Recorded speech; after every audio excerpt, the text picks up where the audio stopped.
ही जाने माने बाजार के विशेषज्ञ श्री विकास खेमानी साहब हमारे साथ जुड़ रहे हैं।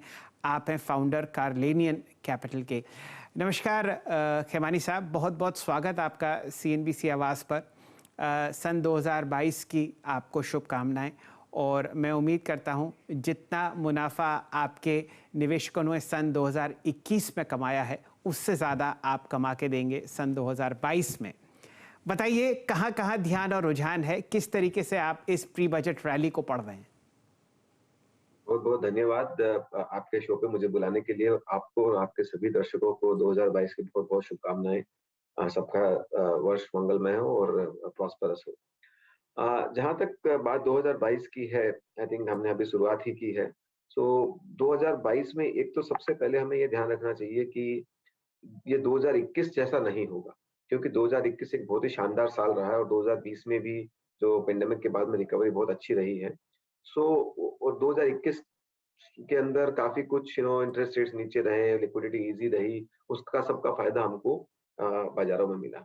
अभी जो है 2022 जैसे ही आया है, आई थिंक वो सब इंटरेस्ट रेट्स भी थोड़ी ऊपर जाने की बातें हो रही हैं। फेड ने ऑलरेडी अपनी थॉट्स क्लियर की हैं, थोड़ी टेपर भी चालू हो रही है। तो जो जो चीज एक टेलविंड थी वो थोड़ी सी हल्की सी हेडविंड बन रही है।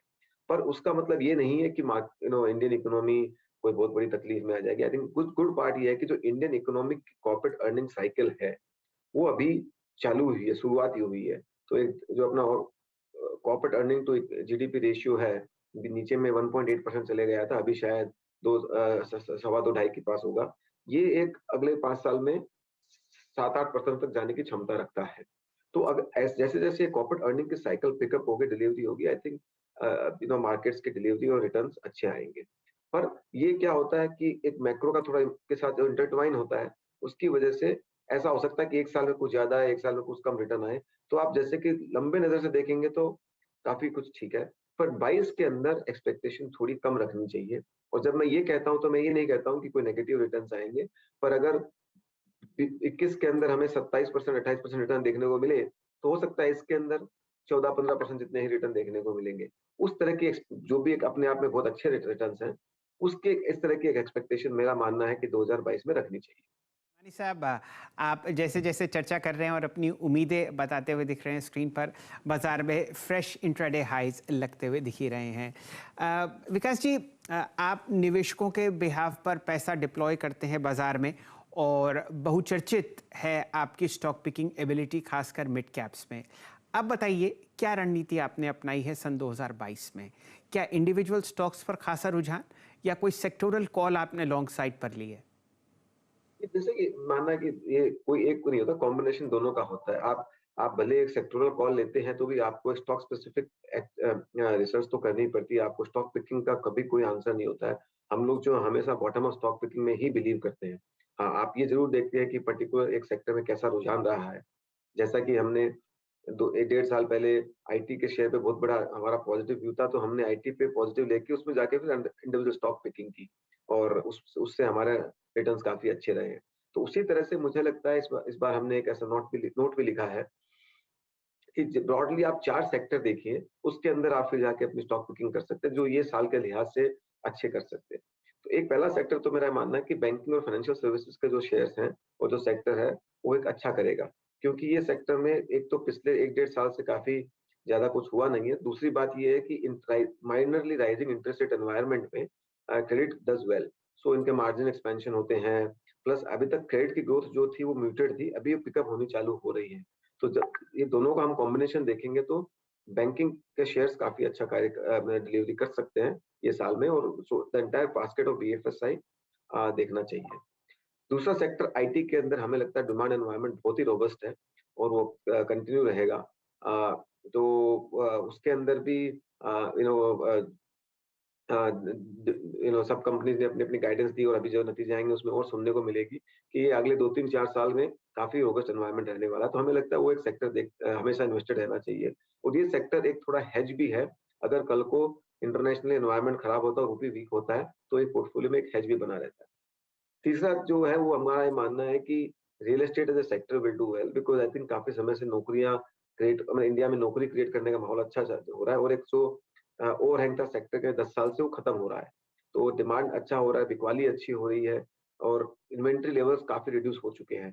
तो ये और रेरा इम्प्लीमेंटेशन के बाद सेक्टर के अंदर काफ़ी अच्छा मतलब ऑर्गेनाइज़ माहौल हो गया है। इसमें अभी कस्टमर का इंटरेस्ट का ध्यान काफ़ी रखा जाता है। रूल्स रेगुलेशंस काफ़ी हो गए। तो उस हिसाब से ये क्लीन सेक्टर में बनते हुए नज़र आ रहा है। तो ये एक बहुत बड़ा ट्रेंड है, उसमें देखा जा सकता है। और lastly I think capital goods and manufacturing oriented जो भी सेक्टर्स हैं, हमें लगता है 10 साल के बाद इंडिया में कैपिटल गुड एक्सपेंशन और कैपिटल फॉर्मेशन का माहौल माहौल बना है। तो उसमें जो भी कंपनियाँ लेवरेज्ड हैं, वो काफ़ी अच्छा कर सकती हैं। ये एक शुरुआत है बहुत बड़े ट्रेंड की। तो वो एक कैपिटल गुड्स और मैन्युफैक्चरिंग के अंदर आप अपना ये 4 सेक्टर को आप ध्यान रखेंगे तो मुझे लगता है 2022 के साल में आप अच्छा परफॉर्मेंस कर सकते हैं। ऐसे ही हमने हमारा पोर्टफोलियो को अलाइन किया है ताकि ये 4 ट्रेंड अगर प्ले आउट होते हैं तो उसमें हमको ऐसा मानना है कि ये इंडेक्स को काफ़ी आउट परफॉर्म कर सकता है और एब्सोल्यूट रिटर्न भी दे सकता है। हम्म। खिमानी साहब, एक और स्पेस अभी जिस पर आपने टिप्पणी नहीं की, मेटल स्पेस जो CY20 में सेकेंड हाफ में मूव शुरू हुआ था, CY21 में भी मेटल्स ने बहुत पैसा बना के दिया। और ऐसा नहीं कि नवंबर दिसंबर में मेटल्स में करेक्शन नहीं आया, अच्छा खासा करेक्शन आया है। आप मेटल्स को कैसे देख रहे हैं इस वक्त, चाइना फैक्टर के चलते हुए, या फिर हमारी ग्लोबल डिमांड, या फिर जो डोमेस्टिक कंपनियां हैं उनकी प्राइसिंग पावर को देखते हुए आप एग्जैक्टली मेटल्स को कैसे अप्रोच करेंगे? कुछ एक्सपोजर आप मेटल्स में रखेंगे या नहीं, या फिर जो प्रीवियसली होल्ड, अगर आप देखें, आप इन्वेस्टर्स को क्या कहेंगे जो होल्ड स्टॉक्स हैं उनमें भी प्रॉफिट्स को कन्वर्ट करके कैश में बैठे हैं, क्या अप्रोच रखेंगे आप इस सेक्टर पे? जहाँ के अंदर आपको बहुत सारी बातें ट्रैक करनी पड़ती हैं। बहुत सारे अलग वेरिएबल फैक्टर्स हैं जो इंटरनेशनल और हम्म। बहुत बड़े फैक्टर्स हैं जो थोड़े से ट्रैक करने पड़ते हैं। तो जो एक अच्छा बड़ा रन जो मेटल्स का था वो आ गया है। अभी इसके बाद यहाँ से आई थिंक एक हमारा ओवरऑल व्यू पॉजिटिव है, पर हम लोग जनरली मेटल सेक्टर में बहुत ज़्यादा इन्वेस्ट करते नहीं हैं, थोड़ा-सा कॉशियस रहते हैं क्योंकि इतने सारे और सेक्टर हैं। तो जो चीज़ आपको कम समझ में आती है उस पे हम सॉर्ट ऑफ कैसे करें। तो मेटल पे हमारा अंडरलाइन व्यू थोड़ा पॉजिटिव है बट फिर भी हम लोग उसमें एक्सपोज़र ज़्यादा नहीं रखते।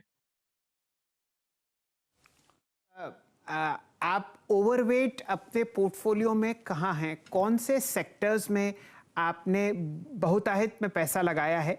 और उन सेक्टर्स में क्या आपने लार्ज कैप्स पर मोहर लगाई है या आपको मिड कैप्स ज़्यादा पसंद आए? हमने जैसे बताया कि जैसे 4 सेक्टर बताए वो सब पे हम ओवरवेट हैं। Banking, IT, real estate, capital goods, manufacturing ये सब में हम काफ़ी ओवरवेट हैं। और उसके अंदर ऐसा है कि हमेशा कभी कोई एक मिड और लार्ज कैप करके हम ऐसा पर्टिकुलर एक कॉम्बिनेशन होता है जिसको हम बैलेंस करके चलते हैं। कुछ साल में मिड कैप अच्छा करते हैं, कुछ साल में लार्ज कैप अच्छा करते हैं, बट एक आप इन्वेस्ट करते हो bottom of stock pick invest करते हो। तो हम जनरली एक बैलेंस बना के चलते हैं, तो हमारे पोर्टफोलियो में जो हम बोलते हैं multi cap, 50% large cap, 30% mid cap and 20% small cap. ये हमारा रेशियो है, वो जनरली स्टेबल रहता है ओवर अ लॉन्ग साइकिल। ताकि क्या है, over a 5 year period, 6 year period एक अच्छा बैलेंस्ड रिस्क एडजस्टेड रिटर्न आप दे सकें।